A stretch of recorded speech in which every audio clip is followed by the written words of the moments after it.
வணக்கம். வாழ்க வளமுடன். விரதங்கிற தலைப்பில் தொடர்ந்து நம்ம சில பதிவுகள். இப்போ நம்ம பார்க்க போகிறது ஒரு வித்தியாசமான விரதம். ஒருவேளை அந்த காலத்தில் மக்கள் கடைப்பிடித்திருப்பாங்க. இந்த காலத்தில் இதுக்கான வாய்ப்புகள் மிக குறைவுங்கிறத நிதர்சனம்.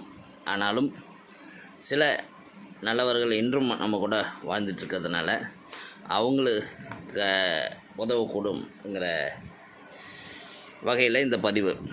கோபால விரதம் அப்படின்னா என்ன?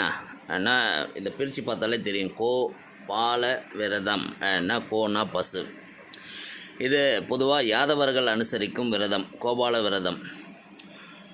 அந்த பசுக்களை பராமரிப்பவர்கள் யாதவர்கள். பசுக்கள் நலம் பெற யாதவர்கள் கடைபிடிக்கும் விரதமே கோபால விரதம். வீட்டில் பசுமாடு வைத்திருப்பவர்கள் இந்த விரதத்தை மேற்கொள்ளலாம். வீடு முழுவதும் சுத்தம் செய்து பசுக்களை குளிப்பாட்டி பசுக்கு அலங்காரங்கள் செய்து இனிப்பு பலகாரங்கள் செய்து மாடுகளுக்கு நிவேதனம் செய்து பழங்கள் பலகாரங்களை மாடுகளுக்கு கொடுத்து அதன் பிறகு மற்றவர்கள் உண்ண வேண்டும். இந்த கோபால விரதம் மேற்கொண்டு பசுக்களை பூஜை செய்வதால் பசுக்கள் வளமை பெறுவது மட்டுமல்லாமல் பொருளாதார மேம்பாடு, லட்சுமி கடாட்சம்னு சொல்லுவாங்க, அது ஏற்பட்டு செல்வம் சேரும் அப்படின்னு சொல்கிறாங்க.